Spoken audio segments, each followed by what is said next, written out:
Hola, ¿qué tal? ¿Cómo estamos? Bueno, vamos a analizar hoy día todas aquellas copuchas que han ocurrido en la semana, importantes. Pero hay un tema que me llama mucho la atención, que salió también dentro de los medios, que tiene que ver fundamentalmente con el tema de la plurinacionalidad. Pero este concepto de la plurinacionalidad tiene que ver con tres hechos fundamentales según mi posición. Primero, declaración de la presidenta del Partido Humanista. Segundo, la renuncia del presidente del Instituto Nacional de los Derechos Humanos, Sergio Mico, y en tercer lugar, la Convención Constitucional. Todo esto lo vamos a analizar del concepto de la plurinacionalidad y el peligro que eso trae para nuestro país. Bien, partamos por lo primero. Recientemente hemos escuchado cómo la presidenta del Partido Humanista ha señalado que para ella y los principios que tiene dicho partido es que sea la extinción de Carabineros de Chile la Policía de Investigaciones, llegando al fin que el Estado de Chile no tenga policía. Esto me parece que afecta radicalmente al principio de la realidad, ya que pareciera entonces que un país, que si bien hay países que son desmilitarizados, pero los países todos tienen policía, porque alguien tiene que hacer cumplir la ley, alguien tiene que vigilar las fronteras, alguien tiene que investigar los delitos. Por lo tanto, me parece que ahí hay un concepto de irracionalidad absoluta. Y eso es lo que está entrando en nuestra política. Y eso es lo que nosotros debemos, de alguna manera, poder estabilizar y poder regular. Segundo elemento, fue muy popular la renuncia del presidente del Instituto Nacional de Derechos Humanos de Chile, Sergio Mico. Hay que recordar que Sergio Mico, abogado, militante del Partido Demócrata Cristiano. ¿Por qué se produce esta renuncia? Porque se produjo en la reelección de los directivos, de consejeros, y entró un grupo de tal magnitud que entró a formar un grupo eh, de relevancia izquierdista, progresista izquierdista, que pusieron la mayoría dentro de los consejeros de este Instituto de Derechos Humanos. Por lo tanto, no le simpatizaba la dirección que tenía Sergio Mico en establecer una igualdad en cuanto a los derechos. Si bien es cierto, se hicieron muchas querellas por infracción a los derechos humanos, pero muchas veces este personaje también delimitó o pausó muchas situaciones que él consideraba que no correspondían a un Estado de Derecho. Y esas situaciones le trajo estas críticas. ¿A qué quiero llegar yo? Hemos hablado del Partido Humanista como un partido progresista de izquierda y tenemos también aquellos que han ingresado al Instituto Nacional de los Derechos Humanos. También nos encontramos con una corriente progresista izquierdista. Y este instituto o estos consejeros, una vez sacado del cargo Sergio Mico, que tan solo le faltaban un par de semanas para cumplir su mandato, y esto es lo irracional de esta política, de estos grupos rebeldes izquierdistas que tratan de imponer su imposición contra toda situación de carácter social. Pero ellos manifestaron un tema que es súper relevante.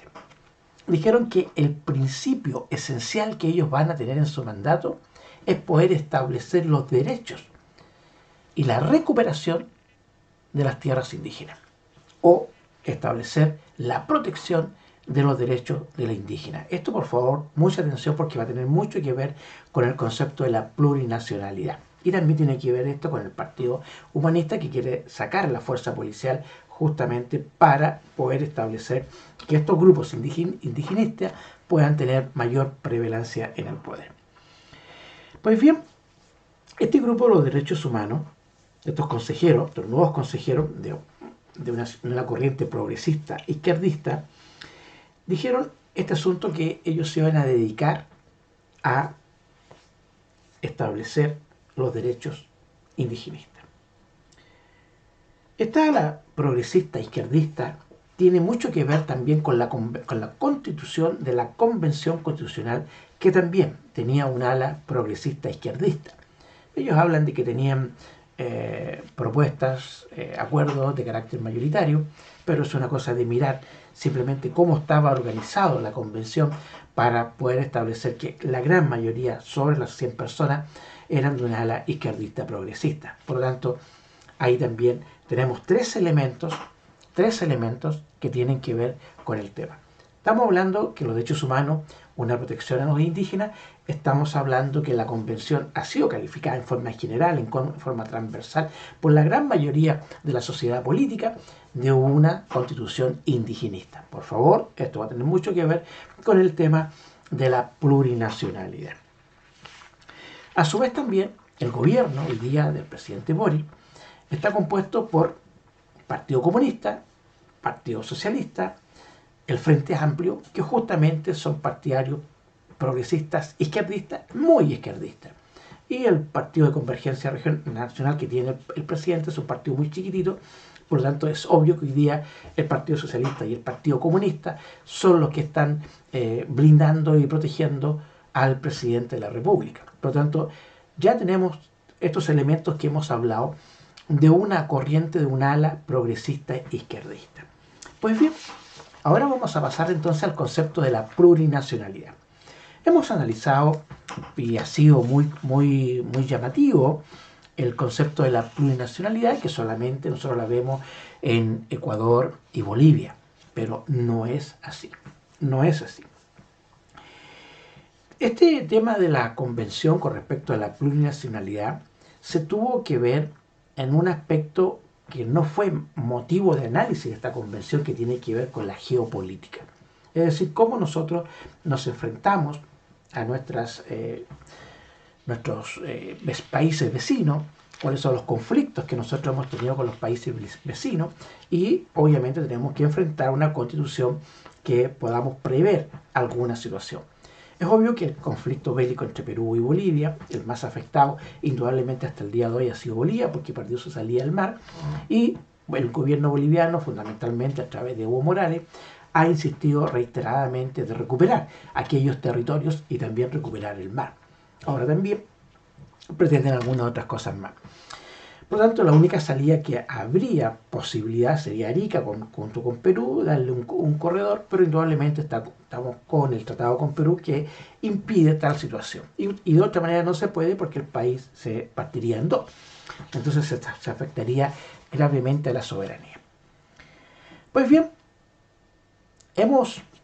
en el año 2021, se formó, después de que Evo Morales dejó la presidencia también por renuncia, por los problemas que tuvo interiormente, formó una institución que se llama RUNASUR. Por favor, véanlo, métanse en internet y vean de qué se trata. Véanlo, por favor, de qué se trata. Evo Morales ha sido un personaje de la política con una obsesión por recuperar el mar y por recuperar sus territorios. Es obvio que a través de la fuerza militar se ve imposible, con las fuerzas peruanas o con las fuerzas chilenas, estaría en una clara desventaja. Entonces, después de su salida del gobierno, formó esta organización que se llama RUNASUR, donde comprende países como Ecuador, Bolivia, Perú, Argentina, Uruguay y Venezuela, en donde se trata de buscar todas las fuerzas de carácter social, pero fundamentalmente basado en el proceso indigenista de toda la región de Latinoamérica. Y este proceso de RUNASUR tiene por objeto establecer una comunidad de carácter internacional, la plurinacionalidad de los estados. Por favor, estamos nosotros viendo la plurinacionalidad del Estado de Chile, y Evo Morales está hablando de la plurinacionalidad de todos los estados, una plurinacionalidad estatal.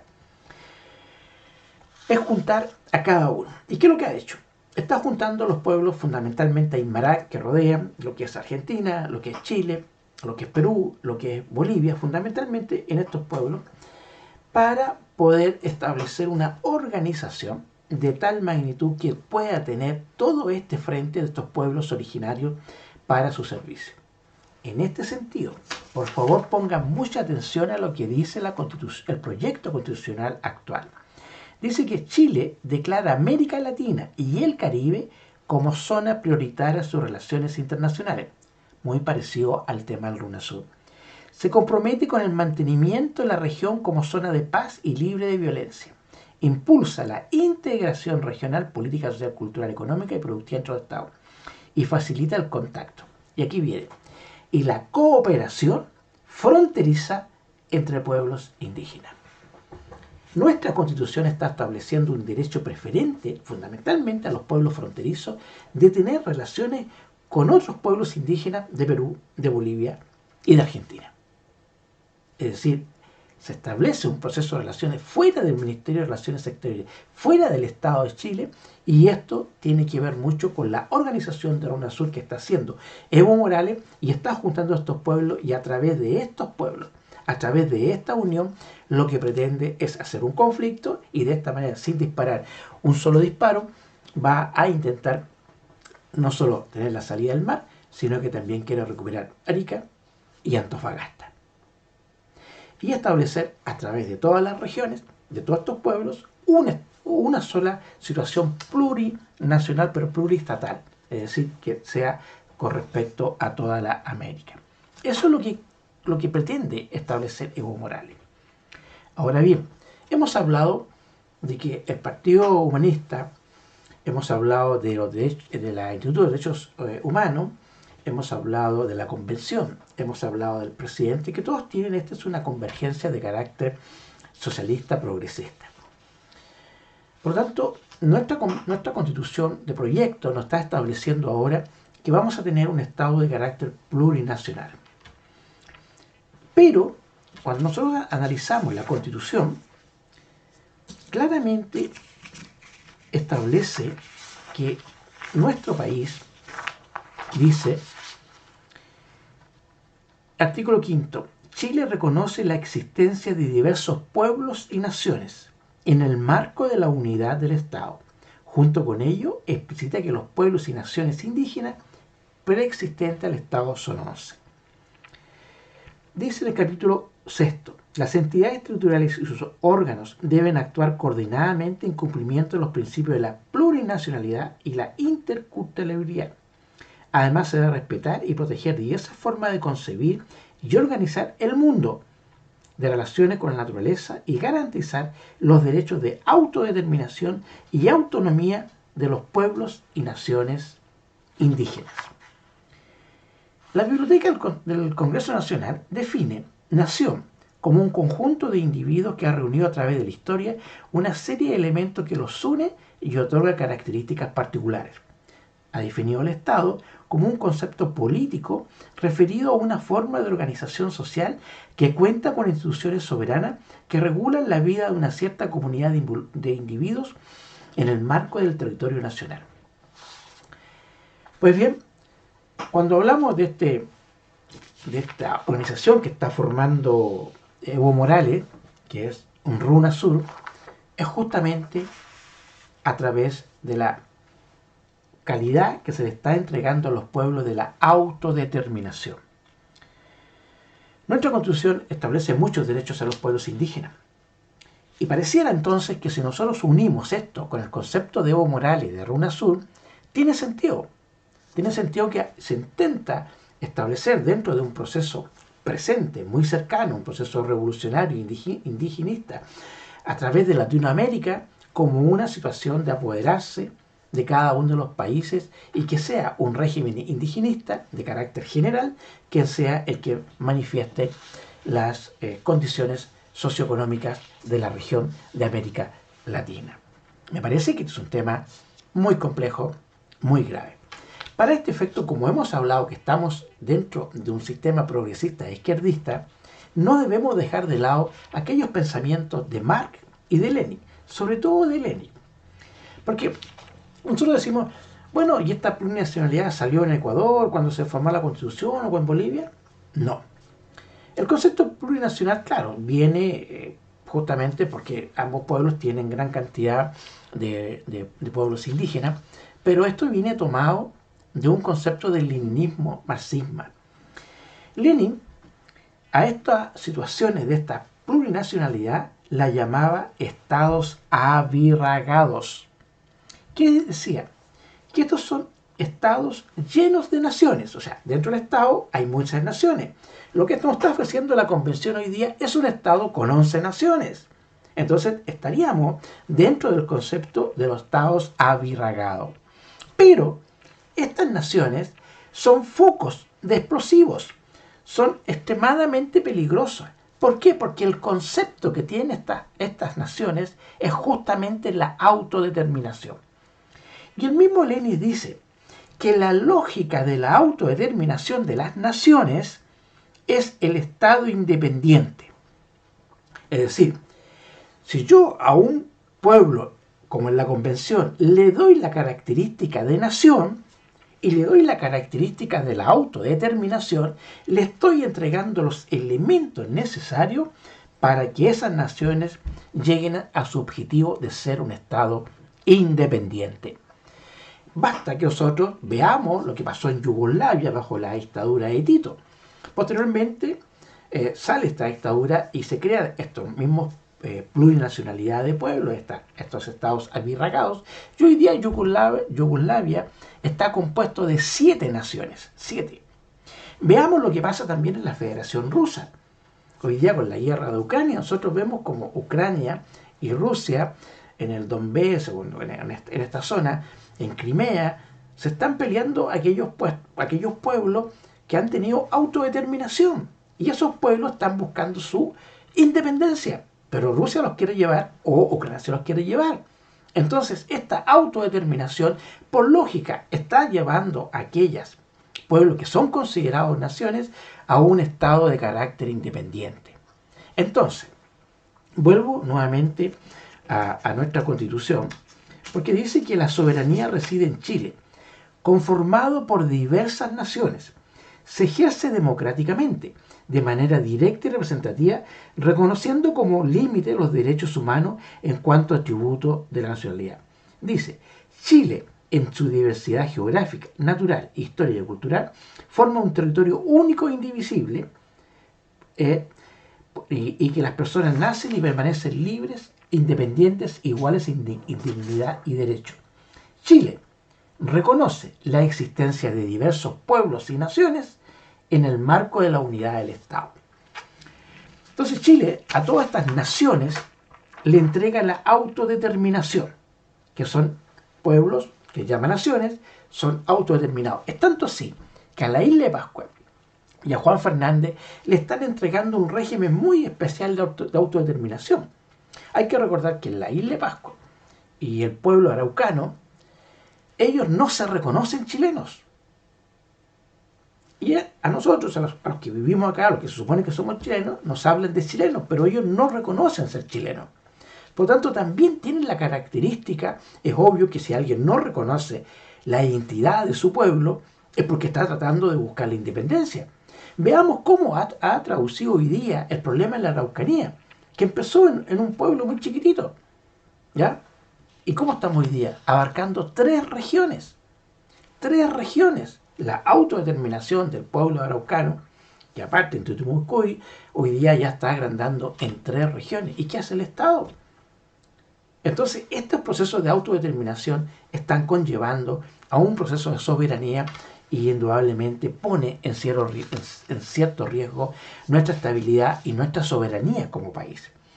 Entonces, tenemos que ver que Bolivia está tratando de buscar una gobernabilidad de carácter latinoamericana como única instancia, está en contra de todo lo que sean los procesos capitalistas y está todo el proceso colonial. Ojo, aquí hay que tener mucho cuidado, porque las Naciones Unidas establecen el derecho de los pueblos a la autodeterminación. Pero este tratado de las Naciones Unidas establece que la autodeterminación no puede afectar la soberanía de un Estado, salvo que se trate de un Estado colonial. Y cuando nosotros escuchamos a RUNASUR, a todos los estados de Argentina, de Chile, de Perú, de Bolivia, los trata de estados coloniales. Y justamente el Tratado de Naciones Unidas permite la independencia de la autodeterminación cuando estamos hablando de esta situación de los estados plurinacionales, pero fundamentalmente que conllevan a un estado de independencia. Es por ello entonces que cuando existe la autodeterminación, y nosotros esta autodeterminación la están figurando a través de UNASUR como estados coloniales, o sea, a nosotros, a Chile, a Argentina y a Perú, lo está tratando como estados coloniales, y con ese concepto se está agrupando, se está justificando un elemento para poder tener la independencia de esos pueblos o de esas naciones. Entonces nuestra convención nos está entregando 11 naciones con autodeterminación. Esas naciones son indígenas y RUNASUR está tomando todas las pueblos o naciones indígenas para formar este conglomerado. Ese es un tema que es complicado, es un tema muy complejo que tenemos que entrar a resolver y terminar. Es por eso entonces que todo este proceso del ala progresista izquierdista no está buscando un bienestar para nuestro país, porque justamente los indicios que estoy demostrando nos están llevando a un camino completamente distinto. Y esto es público, es cosa que ustedes vean en internet, busquen RUNASUR y se van a dar cuenta de qué es lo que está haciendo Evo Morales con respecto a los pueblos originarios y especialmente al pueblo aymara, que está Argentina, Bolivia y Perú, juntándolos, y más encima que nuestra propia constitución, como recién se lo mencioné, establece perfectamente y la cooperación fronteriza entre pueblos indígenas. Hay que recordar que hoy día con nuestra constitución, en el norte, donde está la apertura, está la frontera, se permite el traspaso de los indígenas aymara de Chile con los aymara bolivianos. Y hay intercambio de comercio. Pero hoy día nuestra convención que está proponiendo no está haciendo que esto sea a nivel general. O sea, si nosotros imaginamos, vemos y véanlo en internet, el mapa de lo que existen los pueblos originarios en Chile está a lo largo de toda nuestra frontera y está a lo largo de toda nuestra costa. Por lo tanto, es bastante inteligente lo que está haciendo Evo Morales al no tener hoy día una fuerza política social de los trabajadores, porque eso ya no existe con el tema de la globalización. Por lo tanto, entonces lo que les queda es aprovecharse, de este caso de los pueblos indígenas, en ofrecerle una autodeterminación con soberanía para los efectos de aglutinar y poder provocar algún desfase en las instituciones. Hay que recordar que Perú recientemente le negó el derecho a Evo Morales de hacer esta RUNASUR en Perú, porque consideraba que estaba desestabilizando la institucionalidad y la paz del país. Hay también que recordar que recientemente, el 2 de mayo del año 2022, la CUT chilena hizo el segundo congreso de RUNASUR aquí en Chile. Entonces, no puedo entender cómo las autoridades chilenas permiten una situación de esa magnitud sabiendo que se está afectando la soberanía y la estabilidad sociopolítica de nuestro país. Este es el concepto de la plurinacionalidad, es decir, como decía Lenin, estados abirragados. Tenemos nosotros estados, tenemos pueblos y naciones muy conflictivas. No se ha podido controlar por el famoso tema de los derechos humanos, pero hay un tema ahí muy completo y justamente se lo está enfrentando Boric hoy día justamente en el Congreso. Boric presentó un veto a la custodia de las situaciones críticas, fue rechazado por el Congreso, por lo tanto ese proyecto de ley feneció, se murió, ya no va a existir.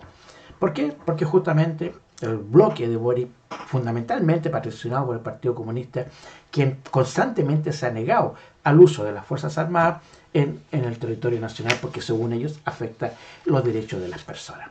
Bien, ese es el tema de la plurinacionalidad. No nació hoy día, nació en Rusia. Famosos estados abirracados, así que ténganlo, analícenlo, busquen por internet este tema de los pueblos abirracados, busquen por internet RUNASUR y se van a dar cuenta de qué es lo que está pretendiendo Evo Morales, de cómo conquistar el mar y los territorios a través de la unión de los pueblos indígenas, especialmente los aymara. Bien, y para seguir avanzando un poquito, tenemos que recordar de que nuestro país se ha criticado mucho el tema de los conceptos de los pueblos indígenas. Como si Chile no reconociera, se habla mucho del famoso artículo 161 de la OIT que reconoce derechos indígenas. Pero muchos ignoran que Chile, desde el año 1993, bajo la ley 19.253, ha reconocido a los pueblos originales chilenos. En aquella época reconoció a 9 porque no había existencia con respecto a más pueblos, es por eso que hoy día se discute cómo de 9 se llega a 11. Pero Chile hace, y justamente si ustedes analizan ese texto legal, es justamente cumple cada uno de los requisitos del 161. Más aún hay un decreto que lo organiza. Hay que recordar también de que la gran mayoría de los pueblos originarios está en los araucanos. El resto de los pueblos tienen un 1%, un 2%, un 3%. Se dice hoy día que el pueblo originario chileno no alcanzaría el 10 o el 11%.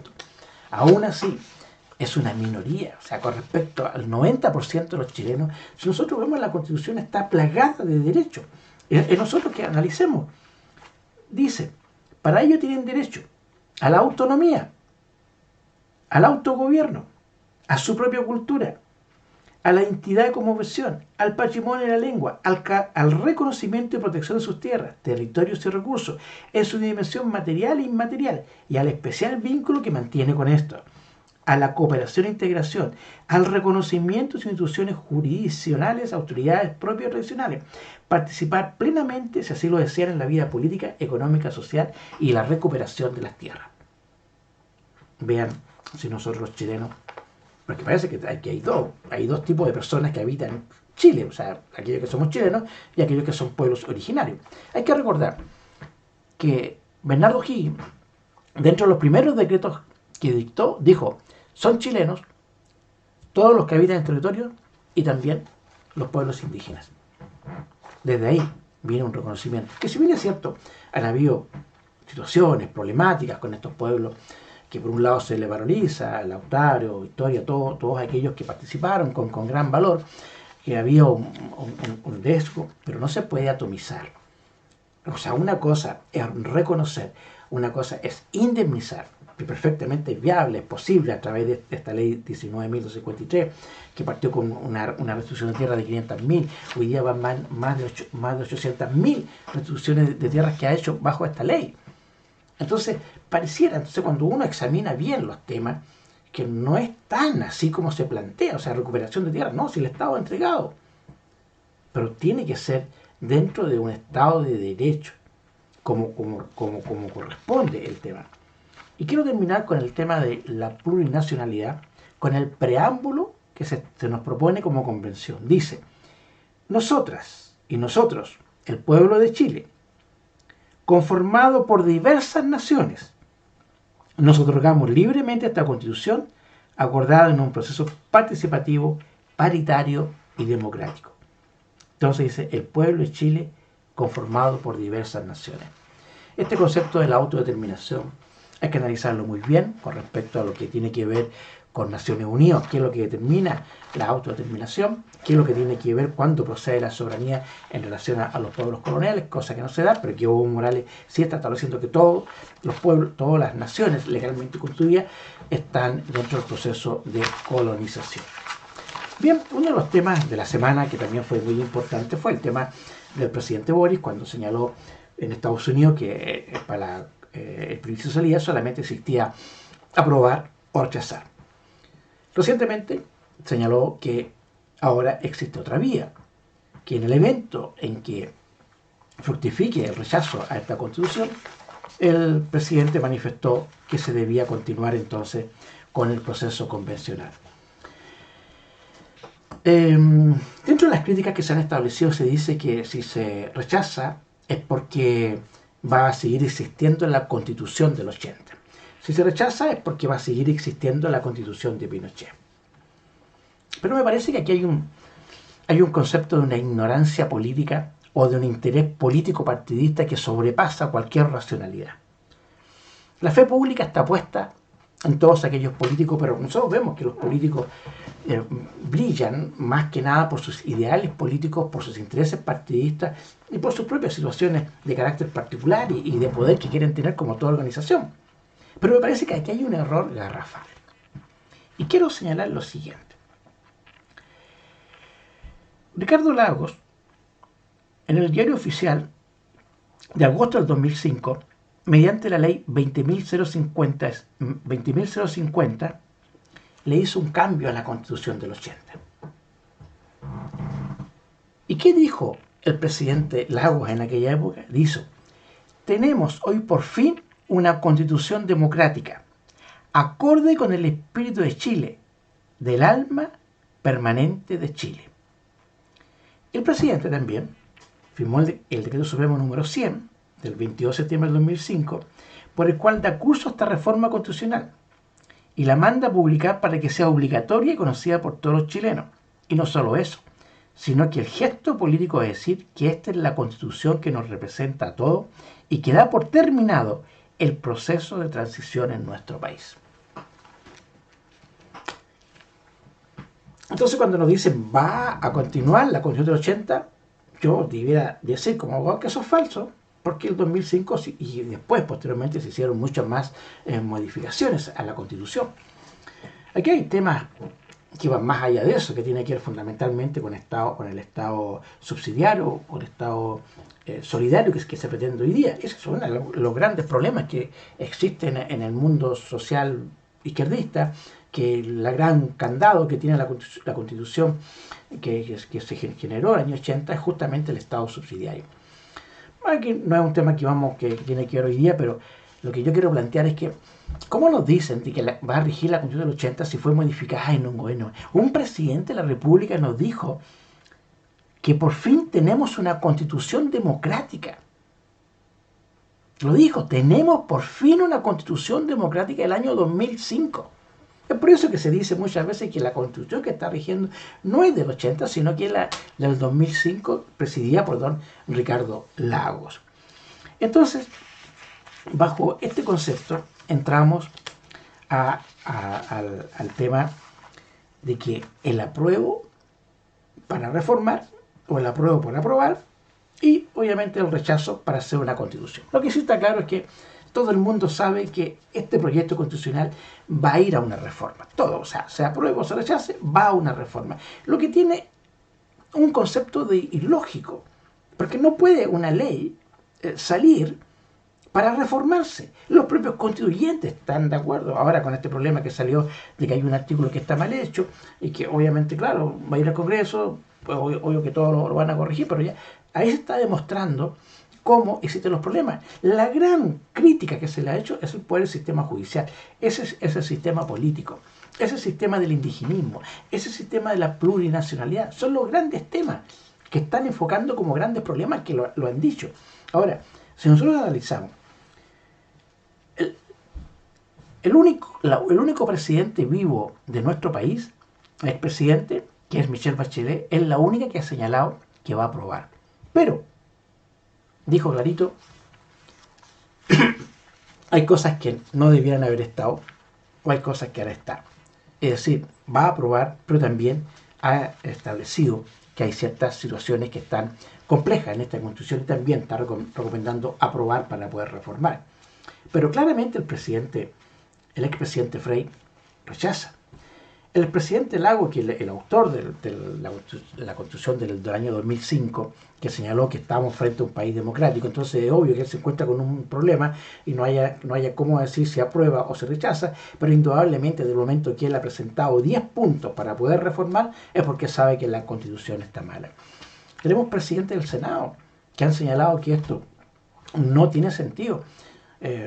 Hay grandes políticos de ambos sectores que han señalado que esta constitución, este proyecto constitucional no va por un buen camino. Entonces nosotros nos preguntamos, y aquí tiene la lógica, decir, a ver, ¿por qué entonces se tiene que aprobar para reformar? ¿Saben por qué? Triquiñuela de los políticos. Exactamente, una triquiñuela de los políticos. Miren, hoy día el Estado es chiquitito. ¿Por qué? Porque es un Estado subsidiario. Entonces, al ser chico, tiene menos operadores políticos.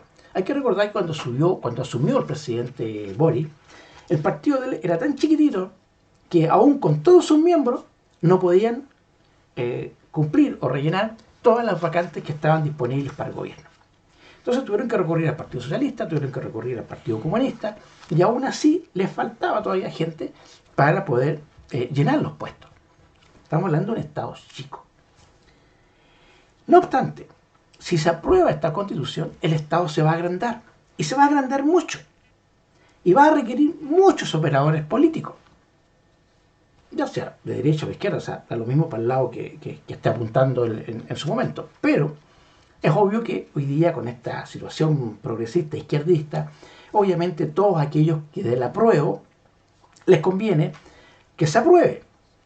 Porque si se aprueba, va a estar dentro del gobierno de Boric y obviamente va a haber una expansión del Estado.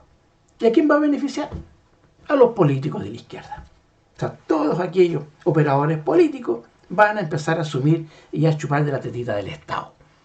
Es por eso que les conviene aprobar para reformar, porque obviamente se van a crear instituciones, se van a crear organismos nuevos, todos con platas fiscales, que obviamente no va a alcanzar para todo, pero ahí van a estar y van a empezar a chupar la tetita del Estado.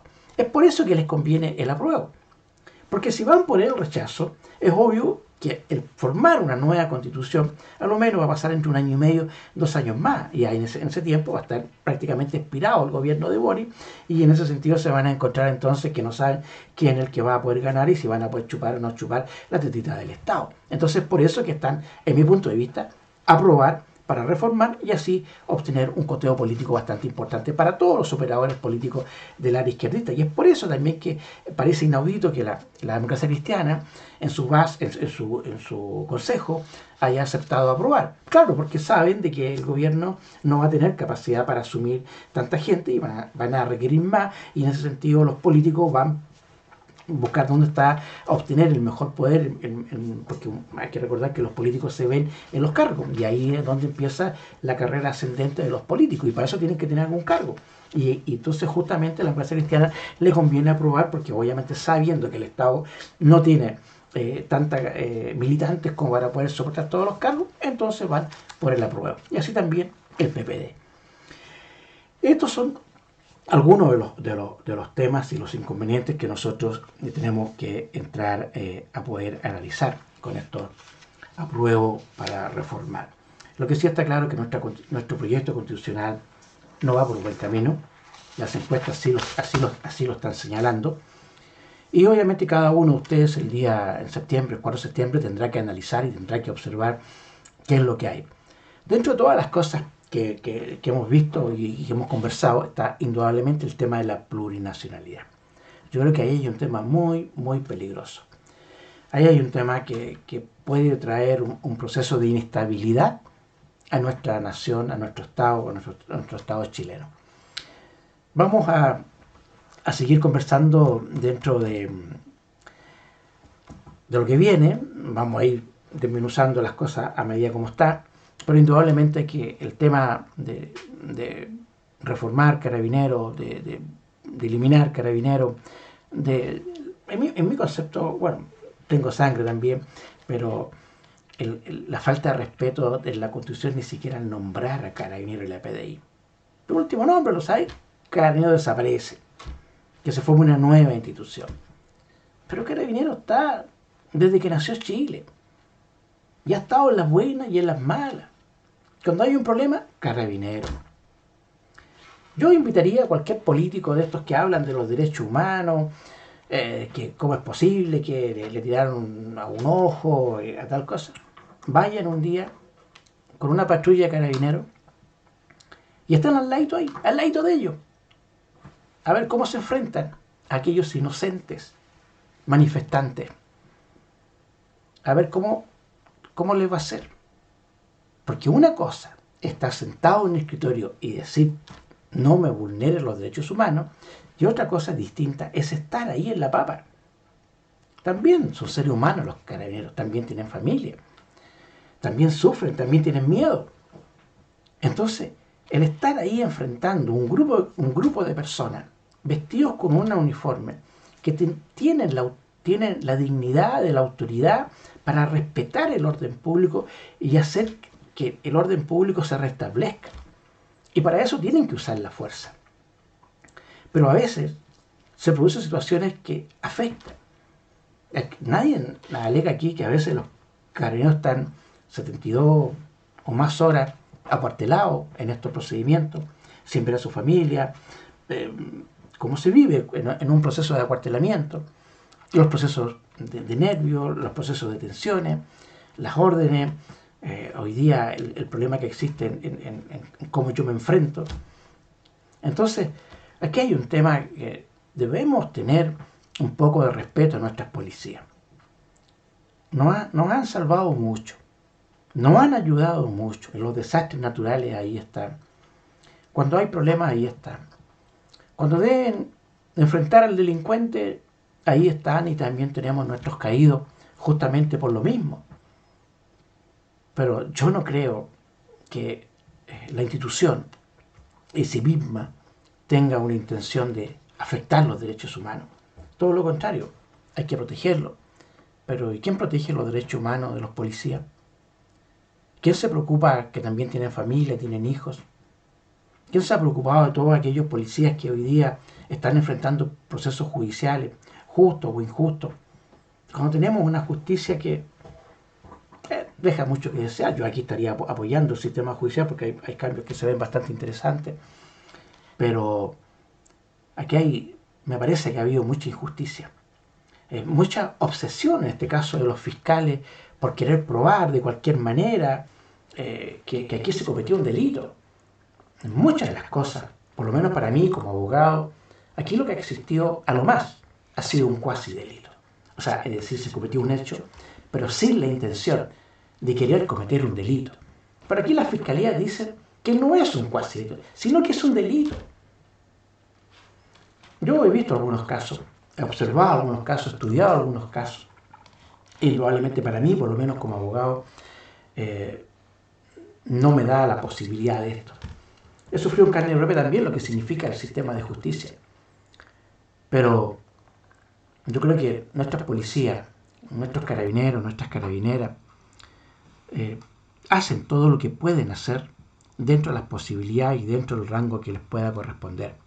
Pero no creo que merezcan el reproche que se ha hecho. Vimos en la convención cómo ellos mismos criticaban a los carabineros y después los mismos miembros de la convención estaban pidiendo protección policial. Será hasta la próxima, nos veremos y veremos qué es lo que va a pasar.